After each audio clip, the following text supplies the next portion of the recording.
Item ಯಾವುದೇ ಇರಲಿ try ಮಾಡಿ ಆಚಿ ಚಿಕನ್ ಮಸಾಲಾ. ಆಚಿ ಚಿಕನ್ ಮಸಾಲಾ. ಒಂದೊಂದೇ ಸುದ್ದಿಗಳನ್ನ ಕ್ವಿಕ್ ಆಗಿ ನೋಡ್ತಾ ಹೋಗೋಣ. ಕಾಂಗ್ರೆಸ್ನಲ್ಲಿ ನಾಯಕತ್ವ ಪೈಪೋಟಿ ಮತ್ತೆ ಮುನ್ನೆಲೆಗೆ ಬಂದಿದ್ದು ಇವತ್ತು ಡಿಸಿಎಂ ಡಿಕೆ ಶಿವಕುಮಾರ್ ದೆಹಲಿಯಲ್ಲಿ ಕಾಂಗ್ರೆಸ್ ನಾಯಕ ರಾಹುಲ್ ಗಾಂಧಿ ಅವರನ್ನ ಭೇಟಿಯಾಗಿದ್ದಾರೆ. ಜೊತೆಗೆ ಸೋನಿಯಾ ಗಾಂಧಿಯನ್ನು ಭೇಟಿ ಮಾಡಿರುವ ಡಿಕೆಶಿ ಸತತ 30 ನಿಮಿಷಗಳ ಕಾಲ ರಾಜ್ಯ ರಾಜಕೀಯ ಬೆಳವಣಿಗೆಯ ಬಗ್ಗೆ ಚರ್ಚೆ ನಡೆಸಿದ್ದಾರೆ. ಈ ಹಿನ್ನೆಲೆ ಡಿಕೆಶಿ ಹೈಕಮಾಂಡ್ನಿಂದ ಅಧಿಕಾರ ಹಂಚಿಕೆ ಕುರಿತು ಸ್ಪಷ್ಟತೆ ಪಡೆಯಲು ಪ್ರಯತ್ನಿಸ್ತಾ ಇದ್ದಾರೆ.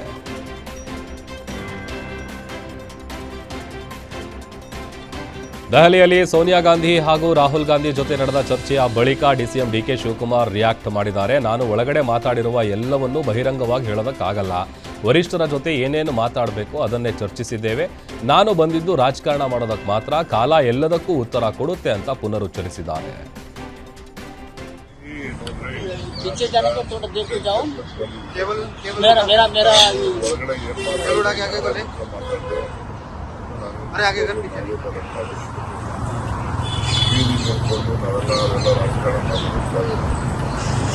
ವರಿಷ್ಠರನ್ನ ಭೇಟಿ ಮಾಡಿದ್ದೀವಿ. ಏನೇನು ಮಾತಾಡಬೇಕು ಮಾತಾಡಿದ್ವಿ. ವೇಣುಗೋಪಾಲ್ ಅವ್ರನ್ನ ಭೇಟಿಯಾಗಿದ್ರಿ. ನಾನು ಬಂದ ಮೇಲೆ ಎಲ್ಲಾ ವಿಚಾರನೂ ತಿಳಿಸ್ಲೇಬೇಕಲ್ಲ. ಎಲ್ಲ ವಿಚಾರಗಳನ್ನ ಮಾತಾಡಿದ್ವಿ. ಏನ್ ಬೇಕು ಮಾತಾಡಿದ್ವಿ. ಅದನ್ನು ನಾನು ಪಬ್ಲಿಕಲ್ಲಿ ನಾನೆಲ್ಲ ಮಾತಾಡೋಕ್ಕೆಲ್ಲ ಆಗಲ್ಲ. ಅದೆಲ್ಲ ನಾವೆಲ್ಲ ಏನು ಹೇಳಕ್ಕೆ ಉದ್ದೇಶಿ ನಾನು ಬಂದಿರೋದೇ ರಾಜಕಾರಣ ಮಾಡಲಿಕ್ಕೆ. ಎಲ್ಲ ವಿಚಾರನ ಮಾತಾಡಿ ಬಂದು ಗಾಳಿ ಕೂತ್ಕೊಂಡು ಬಂದಿದ್ದೀವಿ. ಏನೇನು ಬೇಕು ನಾವು ಮಾತಾಡಿದ್ವಿ.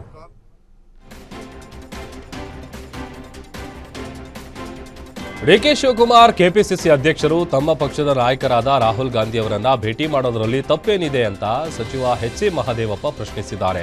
ಬೆಂಗಳೂರಿನಲ್ಲಿ ಮಾತನಾಡಿದ ಅವರು, ರಾಜ್ಯದಲ್ಲಿ ಮುಖ್ಯಮಂತ್ರಿ ಸ್ಥಾನದ ಅಧಿಕಾರ ಹಂಚಿಕೆ ಬಗ್ಗೆ ಯಾವುದೇ ಚರ್ಚೆಗಳು ನಡೀತಾ ಇಲ್ಲ, ಅಂತಹ ಯಾವುದೇ ವಿಷಯ ಪ್ರಸ್ತಾಪ ಆಗಿಲ್ಲ ಅಂತ ಅವರು ಸ್ಪಷ್ಟಪಡಿಸಿದ್ದಾರೆ. ಪಕ್ಷದ ಆಂತರಿಕ ವಿಚಾರಗಳು ಅಥವಾ ಯಾವುದೇ ಬದಲಾವಣೆಗಳಿದ್ರೂ ಅದು ಕಾಂಗ್ರೆಸ್ ಹೈಕಮಾಂಡ್ ತೀರ್ಮಾನಕ್ಕೆ ಬಿಟ್ಟಿದ್ದು, ಸದ್ಯಕ್ಕೆ ಅಂತಹ ಯಾವುದೇ ಬೆಳವಣಿಗೆಗಳಿಲ್ಲ ಅಂತ ಹೇಳಿದ್ದಾರೆ. ಯಾಕೆ ಅವ್ರನ್ನ ಭೇಟಿ ಮಾಡಬೇಡ ಅಂತ ಹೇಳ್ತೀರಾ ನೀವು? ಅಲ್ಲ, ಅವ್ರು ಭೇಟಿ ಮಾಡಬೇಡ ಅಂತಾರೆ. ಈಸ್ ಅವ್ರ KPCC president. What is wrong in it? ಹಾಗಾದ್ರೆ ಅಧಿಕಾರ 2.5 ವರ್ಷಕ್ಕೆ ಬಿಟ್ಕೊಡ್ಬೇಕು ಅಂತ ಅವರು ಬಹಿರಂಗವಾಗಿ ಅದು ಯಾವ ಚರ್ಚೆನೂ ಇಲ್ವಲ್ರಿ. ಇಟ್ಸ್ ಓನ್ಲಿ ಎಲ್ಲ ವಿಷಯ ಇರೋದು ಹೈಕಮಾಂಡ್ ಹತ್ರ. ಇಲ್ಲೇನಕ್ಕೆ ಸುಮ್ಮನೆ ವೇಸ್ಟಾಗಿ ಯಾರು ಮಾತಾಡೋದು? ನಿಮ್ಗೇನು ಗೊತ್ತು? ನಿಮ್ಗೆ ಗೊತ್ತಾ? ನಿಮ್ಗೆ ಹೇಳ್ಬಿಟ್ಟು ಹೋಗಿದ್ದಾರಾ? ನಿಮ್ಗೆ ಹೇಳಿದಾರಾ? ಮತ್ತೆ ಹಂಗ್ರೆ ಅವ್ರನ್ನೇ ಕೇಳಿ, ನಮ್ಗೆ ಗೊತ್ತಿಲ್ಲ. ಅವ್ರು ಅಲ್ಲ ಸರ್, ಈಗ 5 ವರ್ಷವೂ ಕೂಡ ಸಿದ್ದರಾಮಯ್ಯ ಇರ್ತಾ ಅವ್ರು ಬಿಟ್ಕೊಡ್ತಾರ? ಆ ಪ್ರಶ್ನೆನೇ ಇಲ್ವಲ್ರಿ. ಆ ಪ್ರಶ್ನೆನೇ ಇಲ್ವಲ್ಲ. ಯಾರು ಮಾತಾಡಿದ್ರೆ ಆ ಥರ ಯಾರ್ಯಾರು ಮಾತಾಡ್ತಾ ಅವ್ರು ಕೇಳ್ಕೊಳ್ಳಿ. ಓಕೆ, ಯಾಕೆ ಅವ್ರನ್ನ ಭೇಟಿ ಮಾಡಬೇಡ ಅಂತ ಹೇಳ್ತೀರಾ ನೀವು?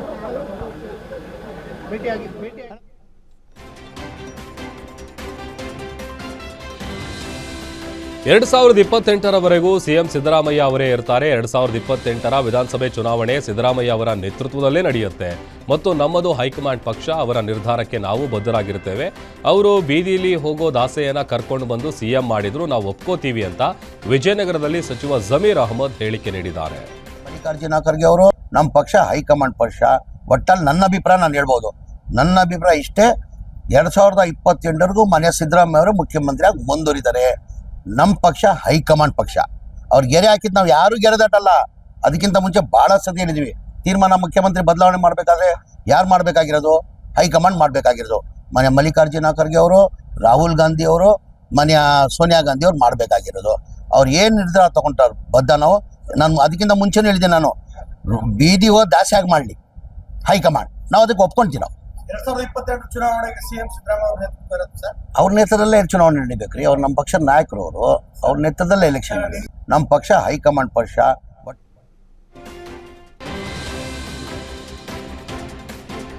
8 ತಿಂಗಳಿಂದ ಮುಂದುವರೆದ ಹಗ್ಗ ಜಗ್ಗಾಟದ ನಂತರ ಇವತ್ತು ಆರ್ಸಿಬಿ ಫ್ಯಾನ್ಸ್ಗಾಗಿ ಗುಡ್ ನ್ಯೂಸ್ ಸಿಗುತ್ತಾ ಅಂತ ಕಾದು ನೋಡಬೇಕಿದೆ. ಗೃಹ ಸಚಿವರ ನೇತೃತ್ವದಲ್ಲಿ ಇವತ್ತು ಸಂಜೆ ಹೈ ವೋಲ್ಟೇಜ್ ಮೀಟಿಂಗ್ ನಡೆಯಲಿದೆ. ಮಾರ್ಚ್ 26ರಿಂದ ಆರಂಭವಾಗಲಿರುವ ಐಪಿಎಲ್ ಟೂರ್ನಿ ಇಂದಿನ ಸಭೆಗೆ ಆರ್ಸಿಬಿ ಮ್ಯಾನೇಜ್ಮೆಂಟ್ಗೂ ಆಹ್ವಾನ ಕೊಡಲಾಗಿದೆ. ಸಭೆ ಬಳಿಕ ಆರ್ಸಿಬಿ ನಿರ್ಧಾರವನ್ನು ಅಧಿಕೃತವಾಗಿ ಪ್ರಕಟಿಸುವ ಸಾಧ್ಯತೆ ಇದೆ. ಇದರಿಂದ ಫ್ಯಾನ್ಸ್ ಮಧ್ಯೆ ಆತುರ ಮತ್ತು ನಿರೀಕ್ಷೆ ಹೆಚ್ಚಾಗಿದೆ. ಇವತ್ತು ಸಾಯಂಕಾಲ ಇರುವಂತಹ ಒಂದು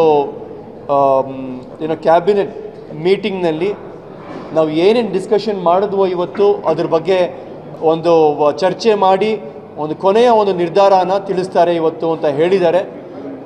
ಭಾಳ ಅಂದರೆ ಒಂಥರ ಪಾಸಿಟಿವ್ ಆಗಿದೆ, ಸದ್ಯಕ್ಕಂತೂ ಪಾಸಿಟಿವ್ ಆಗಿ ಕಾಣಿಸ್ತಾ ಇದೆ. ಸೊ ನಾವೆಲ್ಲ ಒಂದು ಸ್ವಲ್ಪ ತಾಳ್ಮೆಯಿಂದ ಕಾಯಬೇಕಾಗಿ ನಾನು ಕೇಳ್ಕೊಳ್ಳೋಕೆ ಇಷ್ಟಪಡ್ತೀನಿ.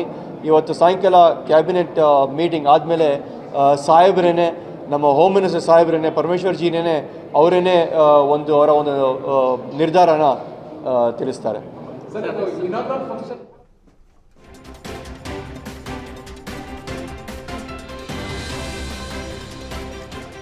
ರಾಜ್ಯ ರಾಜಕಾರಣದಲ್ಲಿ ಈಗ ಬಜೆಟ್ ಸಂಚಲನ ಶುರುವಾಗಿದೆ. ಸಿಎಂ ಸಿದ್ದರಾಮಯ್ಯ ತಮ್ಮ ವೃತ್ತಿ ಜೀವನದ ಮತ್ತೊಂದು ಪ್ರಮುಖ ಬಜೆಟ್ ಮಂಡನೆಗೆ ಸಜ್ಜಾಗ್ತಾ ಇದ್ದಾರೆ. ಮಾರ್ಚ್ 6ರಂದು ಬಜೆಟ್ ಮಂಡಿಸಲು ಸಿಎಂ ನಿರ್ಧರಿಸಿದ್ದಾರೆ. ಈ ಬಾರಿಯ ಬಜೆಟ್ ಮೇಲೆ ಎಲ್ಲರ ಕಣ್ಣು ನೆಟ್ಟಿದೆ. ಯಾಕಂದ್ರೆ ಇದು ಮತ್ತೊಮ್ಮೆ ಅಹಿಂದ ವರ್ಗಗಳತ್ತ ವಾಲುತ್ತಾ ಎಂಬ ಕುತೂಹಲ ಕೂಡ ಇದೆ. ಇವತ್ತು ವಿಧಾನಸೌಧದ ಸಮ್ಮೇಳನ ಸಭಾಂಗಣದಲ್ಲಿ ಹಿಂದುಳಿದ ಸಮುದಾಯಗಳ ಸಂಘಟನೆಗಳ ಜೊತೆ ಸಿಎಂ ಮಹತ್ವದ ಪೂರ್ವಭಾವಿ ಸಭೆ ನಡೆಸಲಿದ್ದಾರೆ.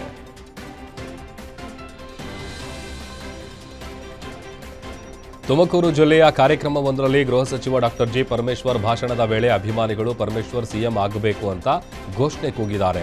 ಈ ವೇಳೆ ಪ್ರತಿಕ್ರಿಯಿಸಿದ ಪರಮೇಶ್ವರ್, ತಡಿಯಪ್ಪ, ಅದನ್ನ ದೇವರಿಗೆ ಬಿಟ್ಟು ಬಿಡೋಣ ಅಂತ ನಗುತ್ತಾ ಉತ್ತರಿಸಿದ್ರು. ಕೊರಟಗೆರೆ ಕ್ಷೇತ್ರದ ಜನರ ಆಶೀರ್ವಾದದಿಂದ ಶಾಸಕನಾಗಿದ್ದೇನೆ. ರಾಜ್ಯದ ಜನರ ಸೇವೆ ಮಾಡಲು ಅವಕಾಶ ನೀಡಿರುವುದಕ್ಕೆ ಕೃತಜ್ಞತೆ ಸಲ್ಲಿಸುತ್ತೇನೆ ಅಂತ ಹೇಳಿದ್ದಾರೆ.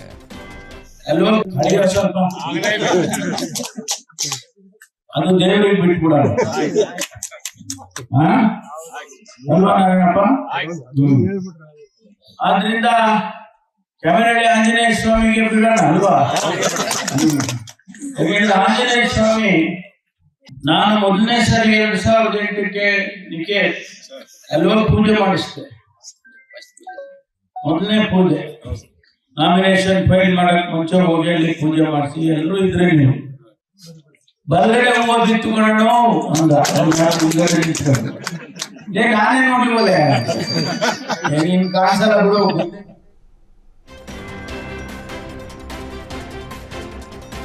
ರೌಡಿ ಶೀಟರ್ ಬಿಕ್ಲು ಶಿವ ಕೊಲೆ ಪ್ರಕರಣಕ್ಕೆ ಸಂಬಂಧಪಟ್ಟಂತೆ ಬಿಜೆಪಿ ಶಾಸಕ ಭೈರತಿ ಬಸವರಾಜ್ಗೆ ಸುಪ್ರೀಂ ಕೋರ್ಟ್ ಬಿಗ್ ಶಾಕ್ ನೀಡಿದ್ದು ನಿರೀಕ್ಷಣಾ ಜಾಮೀನು ಅರ್ಜಿಯನ್ನ ವಜಾಗೊಳಿಸಿದೆ.